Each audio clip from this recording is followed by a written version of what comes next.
You are not weak. You just never learned the one rule that separates people who break under pressure from people who become unbreakable by it. And I'm not talking about motivation. Motivation is a feeling. It shows up for 5 minutes and leaves you exactly where it found you. I'm talking about a rule. A mental operating system used by a man who ran the largest empire on earth, buried his own children, fought wars he never wanted, and was betrayed by people he trusted, and still, at the end of every single day, wrote himself notes reminding him how to stay unshaken. His name was Marcus Aurelius, Roman emperor, Stoic philosopher, and the most powerful man in the world, who never once let the world control him. Here's the thing nobody tells you. Everything you've been calling weakness, the anxiety, the overthinking, the way one bad text message can ruin your entire day, the way criticism sits in your chest for a week, none of that is a character flaw. It's a missing rule. And once you install it, you cannot go back to living the way you were living before. Stay with me for the next hour, because by the end of this video, you're going to understand exactly why you feel the way you feel, and more importantly, exactly what to do about it starting today. Let's begin. Somewhere along the way, you were taught a lie. Maybe nobody said it directly, but you absorbed it anyway. From movies, from social media, from the way people around you reacted to your emotions. The lie is this: strong people don't feel things. Weak people do. You see someone stay calm during a crisis and you think, that person is just built different. You see yourself get overwhelmed by a stressful email, a breakup, a bad grade, a job rejection, and you think, something is wrong with me. Here's the truth. Strong people feel everything weak people feel. The difference isn't the feeling. The difference is what happens in the 3 seconds after the feeling arrives. Marcus Aurelius wasn't calm because he didn't feel anger, grief, fear, or frustration. He felt all of it. He lost multiple children in infancy. He led military campaigns during a plague that killed millions across the empire. Members of his own inner circle attempted to overthrow him. He had every reason, every single day, to fall apart. But he had a rule. And the rule wasn't don't feel. The rule was about where he placed his attention. He wrote something in his private journal, the collection we now call Meditations, that he never intended for anyone else to read. It wasn't written for an audience, for followers, for likes. It was a man at the end of exhausting days, writing reminders to himself, because even the most disciplined mind needs to relearn the same lesson over and over. And that lesson is what we're going to unpack for the rest of this hour. Think about your own life for a second. Think about the last time something small ruined your entire day. Someone left you on read. Your boss made an offhand comment. You compared yourself to someone on Instagram for 4 minutes and felt worse for the rest of the week. Now ask yourself honestly, did that thing actually have power over you? Or did you hand it the power? That question is the entire foundation of what we're about to cover. And I promise you, once you actually understand the answer, not just intellectually, but in your bones, you will never experience stress the same way again. But before I give you the rule itself, I need to show you why your brain is working against you right now, today, in 2026, and it's not your fault. Stick with me. You are living in the most psychologically hostile environment human beings have ever existed in. And I mean that literally. Your brain evolved over hundreds of thousands of years to survive in small tribes of maybe 50 to 150 people.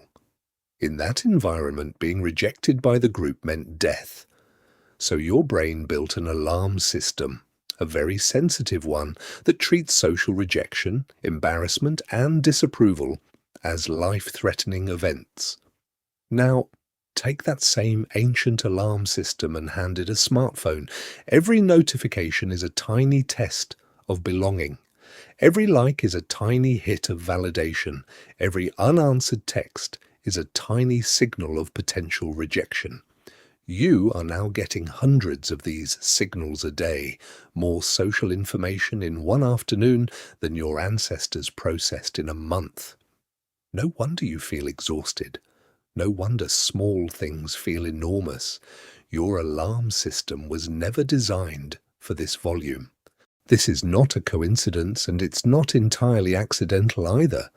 The systems you interact with every day, the apps, the feeds, the algorithms, are engineered to keep that alarm system firing, because a triggered nervous system is a nervous system that keeps scrolling, keeps checking, keeps coming back. You were never taught how to manage this. Nobody handed you a manual. School taught you algebra and how to write an essay, but nobody sat you down and said, here's how to keep your mind steady when the entire world is designed to destabilize it. That's the gap Stoicism fills. Not because it's trendy, not because it looks good with cinematic quotes over mountain footage, but because 2,000 years ago, a group of philosophers in Greece and Rome figured out something about the human mind that neuroscience is only now catching up to. They figured out that you cannot control what happens to you, but you have almost complete control over how you interpret what happens to you. And that interpretation, not the event itself, is what determines whether you suffer or whether you stay steady. This single distinction is the rule. Let's go deeper. I want to give you a real example most people have never heard, involving Marcus Aurelius during one of the worst periods of his reign. It's going to make this rule click for you in a way no definition ever could. In the year 166 AD, something arrived in Rome that no army, no wall, no political strategy could stop. A plague. Historians now call it the Antonine Plague, swept through the empire, brought back by soldiers returning from campaigns in the east. It killed an estimated 5 million people. Entire towns were emptied. The army was so decimated that Marcus had to recruit slaves and gladiators just to maintain his legions. His own co-emperor Lucius Verus died from it. Now picture this. You are the most powerful man on earth. You have armies, wealth, the entire machinery of the largest empire in history at your command. And none of it can stop an invisible enemy killing your people by the millions. This is a man with every justification to collapse into despair, to rage against fate, to ask, why me, 1,000 times a day. Instead, Marcus wrote this reminder to himself, which we still have access to today, almost word for word from his private notebook. You have power over your mind, not outside events. Realize this, and you will find strength. Read that again. Not, you have power to stop the plague. Not, you have power to control what happens. Power over your mind. He couldn't stop the plague. He couldn't bring back his co-emperor. He couldn't undo the deaths of his own children, which happened both before and during his reign. Historians believe he lost at least 8 of his 13 children, most before adulthood. What could he control? His response, his judgment about the situation, whether he let the catastrophe outside also become a catastrophe inside his own mind. This is not about being emotionless. Marcus grieved.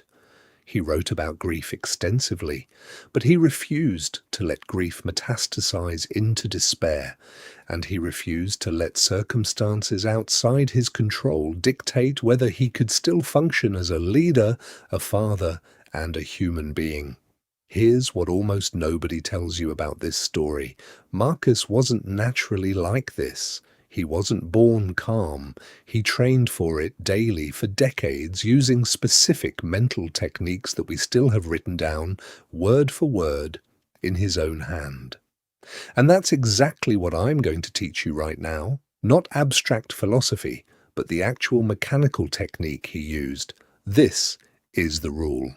If you've made it this far, you're already doing something 90% of people watching motivational content never do.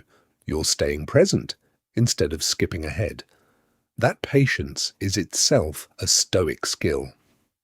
Now let's get into the actual mechanics of the rule step by step. The rule has a name. Stoics called it the Dichotomy of Control, and it was first formally taught by a philosopher named Epictetus, a man who, unlike Marcus, was born into slavery, beaten so badly by his master that he was permanently disabled, and yet became one of the most influential philosophers in human history. The rule is simple to state and difficult to live. Here it is. Everything that exists falls into one of two categories: things that are within your control and things that are not within your control. Within your control, your judgments, your effort, your reactions, your values, your choices, what you say, how you treat people, how hard you try.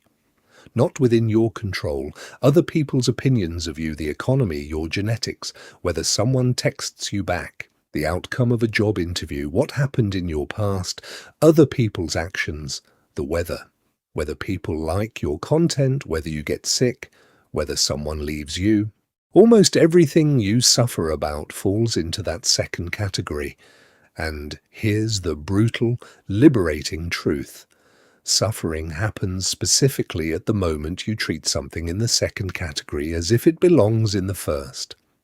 Let me say that differently, because this is the entire rule, and I need you to actually get it, not just hear it. You suffer when you try to control the uncontrollable. Think about the last time you were anxious before a big event, an interview, a presentation, a first date. What were you actually anxious about? Not the event itself. You were anxious about the outcome, whether they'd like you, whether you'd get the job, whether it would go well. But the outcome was never yours to control. Your preparation was yours to control. Your effort was yours to control. Your presence in the room was yours to control. The outcome, how the other person judges you, was never, not for 1 second, actually yours. The moment you stop fighting for control over things you were never going to have control over, something remarkable happens. The anxiety doesn't disappear completely. You're still human, but it loses its grip. It stops running the show. This is why Marcus Aurelius could lose children and still lead an empire. He grieved the loss. That was real, and it was within the domain of being human, but he refused to also carry the burden of, why did this happen? This shouldn't have happened. I should have been able to prevent this. Because prevention of death by disease in the 2nd century wasn't within his control. His response to it was. Now, here's where most people get this wrong, and I want to correct it immediately, because if you misunderstand this rule, you'll misapply it, and it won't work. The dichotomy of control does not mean don't care about anything. It does not mean becoming passive, indifferent, or emotionally numb. Stoics were not robots. They cared deeply about their families, their work, their communities, doing good in the world. What it means is this: care fully about your effort. Release your grip on the outcome. Train hard for the marathon. That's within your control. Don't torture yourself over whether you place first. That's not fully within your control, because weather, other runners, and 100 variables outside you also determine the result. Show up fully for the relationship. That's within your control. Don't spiral if the other person doesn't reciprocate the way you hoped. Their feelings were never yours to command. Do excellent work. That's within your control.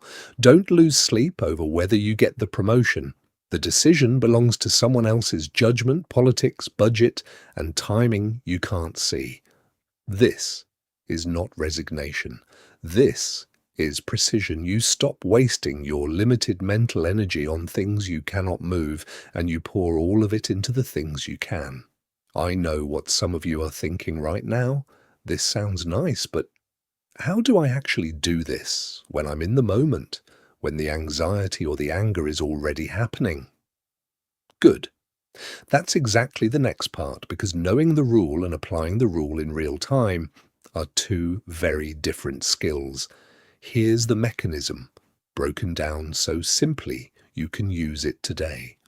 Between any event and your reaction to that event, there is a gap. It might only be a second, sometimes less. In that gap, your mind makes a judgment about what just happened. That judgment, not the event itself, produces the emotion.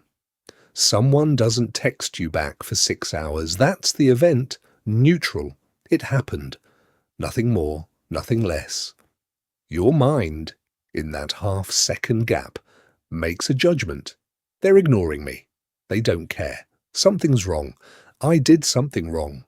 That judgment produces anxiety, hurt, spiraling. But the event itself, no text, for 6 hours, never contained any of that emotional charge. You added it. Your interpretation added it. Marcus Aurelius wrote about this exact mechanism almost 2,000 years before modern psychology arrived at the same conclusion through cognitive behavioral therapy. He wrote, "If you are distressed by anything external, the pain is not due to the thing itself, but to your estimate of it, and this you have the power to revoke at any moment. This is the actual tool, not a metaphor, a literal, usable tool. Here's how to use it the next time you feel that familiar wave of stress, anger, or anxiety rising. First, catch the gap. The instant you feel a strong reaction rising, your chest tightening, your jaw clenching, your mind racing, pause. Just notice. A reaction is happening right now. This single act of noticing already starts to create distance between you and the emotion. Second, separate the event from your story about the event. Ask yourself, what actually happened in plain, factual terms, no interpretation? Not, they're ignoring me, but I sent a message and haven't received a reply yet. Not, I'm a failure, but I did not get this specific outcome this time. Strip the story down to bare facts. You'll notice immediately that the bare facts are almost never as devastating as the story you built on top of them. Third, ask the control question. Is this within my control or outside my control? If it's outside your control, and someone's opinion, an outcome, the past, someone else's behavior, you consciously release your grip. Not by suppressing the feeling, but by redirecting your energy away from trying to control what can't be controlled. Fourth, redirect to what is within your control. This is the step people skip, and it's the most important one. Releasing control of the outcome isn't enough on its own. You need somewhere to put that mental energy, or it'll just circle back into anxiety. So ask, what can I actually do right now? Maybe it's nothing but waiting with patience. Maybe it's sending a follow-up. Maybe it's simply returning your attention to your work, your workout, your next task. Whatever it is, that becomes your focus. This 4-step process takes less than 30 seconds once you've practiced it.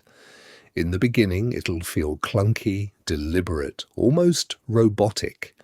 That's normal. You're building a new neural pathway, and new pathways always feel effortful before they feel automatic. Give it 2 to 3 weeks of consistent practice, and it starts happening almost instantly without you consciously walking through the steps. I want to give you a real-world example. So this isn't just theory. Let's say you get harsh, unfair feedback from your boss in front of your team. Old pattern, face flushes, heart races. You replay it obsessively for the rest of the day. You go home and vent for 2 hours. You sleep badly. And the next morning, you're still carrying it. New pattern using the tool. You notice the reaction rising, chest tight, face hot. You separate fact from story. My boss said X in a tone I found harsh in front of the team. That's the fact. The story. Everyone now thinks I'm incompetent, I'm going to get fired, I'm terrible at my job. You set that aside because you don't actually know any of that. You're predicting it. You ask the control question. Was your boss's tone, timing, and choice of words within your control? No.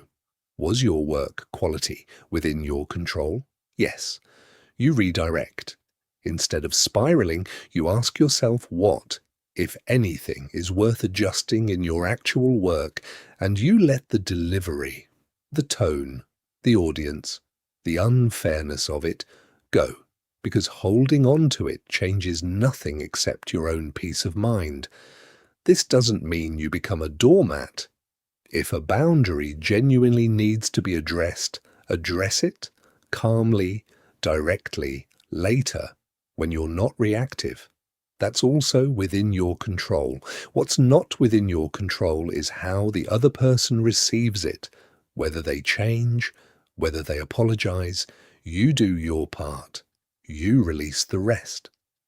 Now, I know someone watching this is thinking, this sounds good for small annoyances, but what about real pain? What about grief, failure, real loss? I'm glad you're thinking that, because that's exactly what we need to talk about next, and it's where Marcus Aurelius's own life becomes the most powerful proof of all. Let's be honest with each other for a moment. This rule is easy to nod along to when we're talking about a late text message. It gets a lot harder when we're talking about losing a job you needed, a relationship ending, a diagnosis, a death. So let's address it directly, because I'm not interested in giving you a version of this philosophy that only works on easy days. The dichotomy of control was never meant to eliminate grief.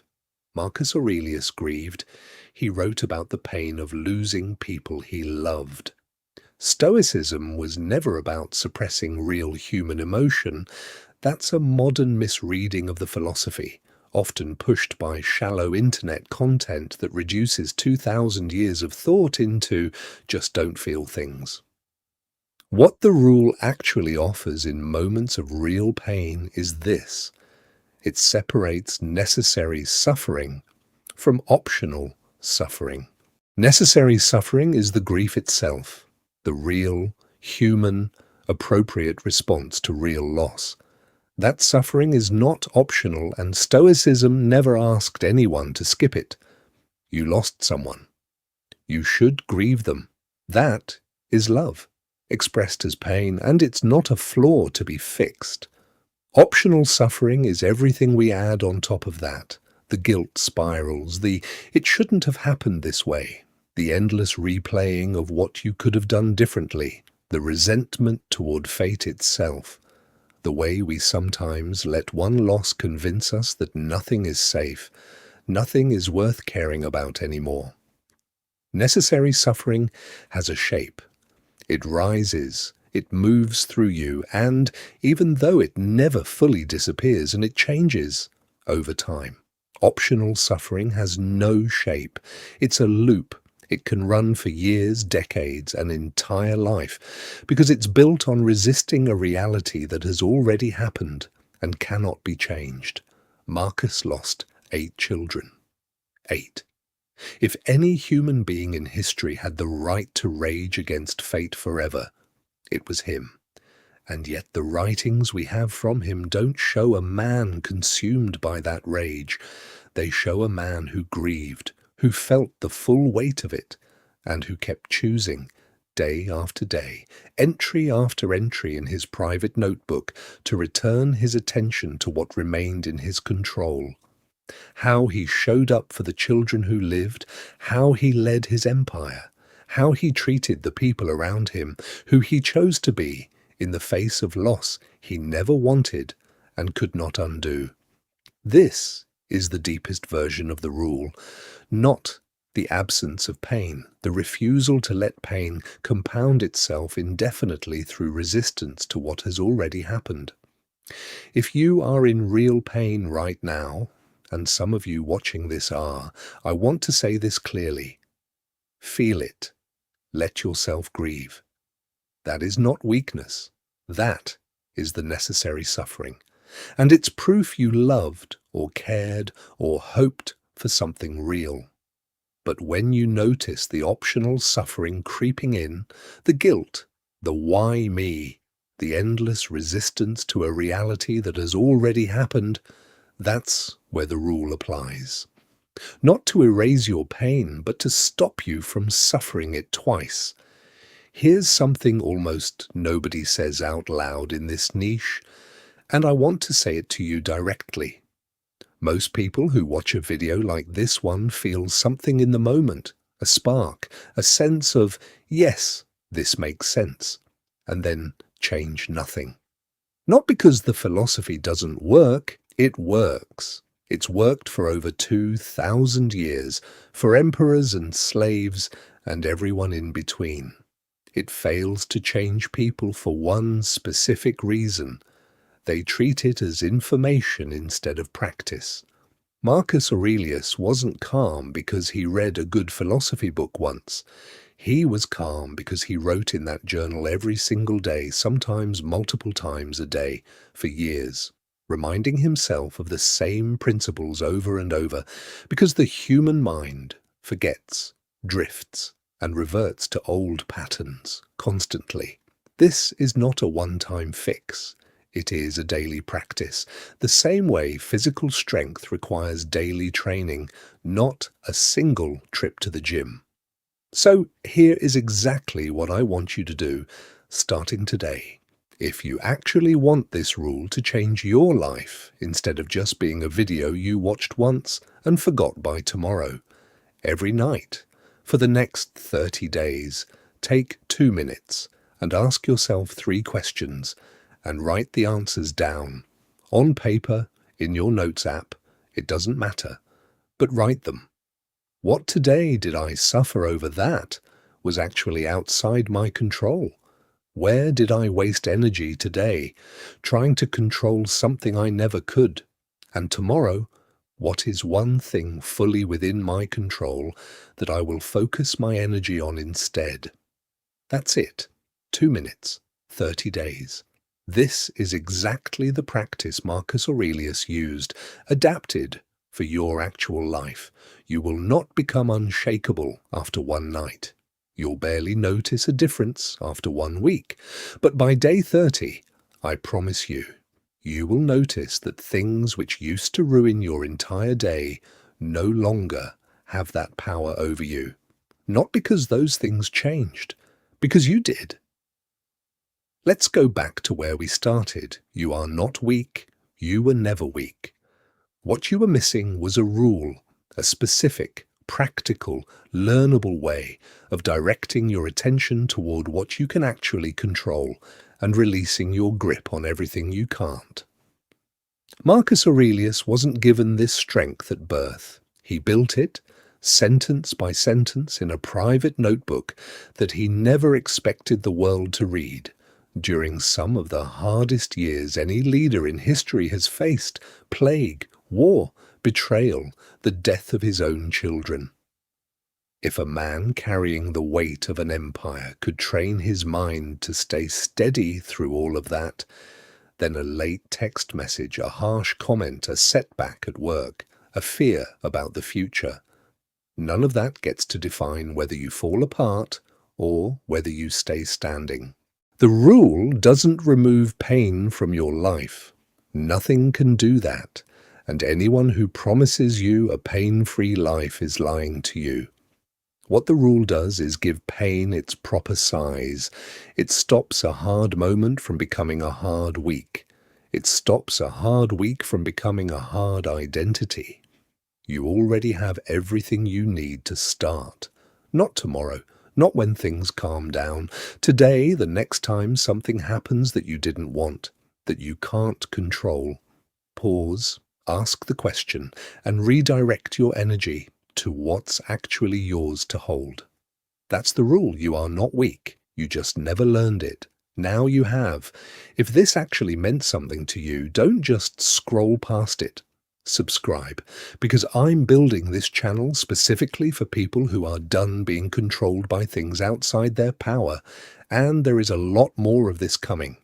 And if you know someone who's been carrying something heavy lately, send them this video. Sometimes the rule someone needs most is the one they've simply never been told. I'll see you in the next one.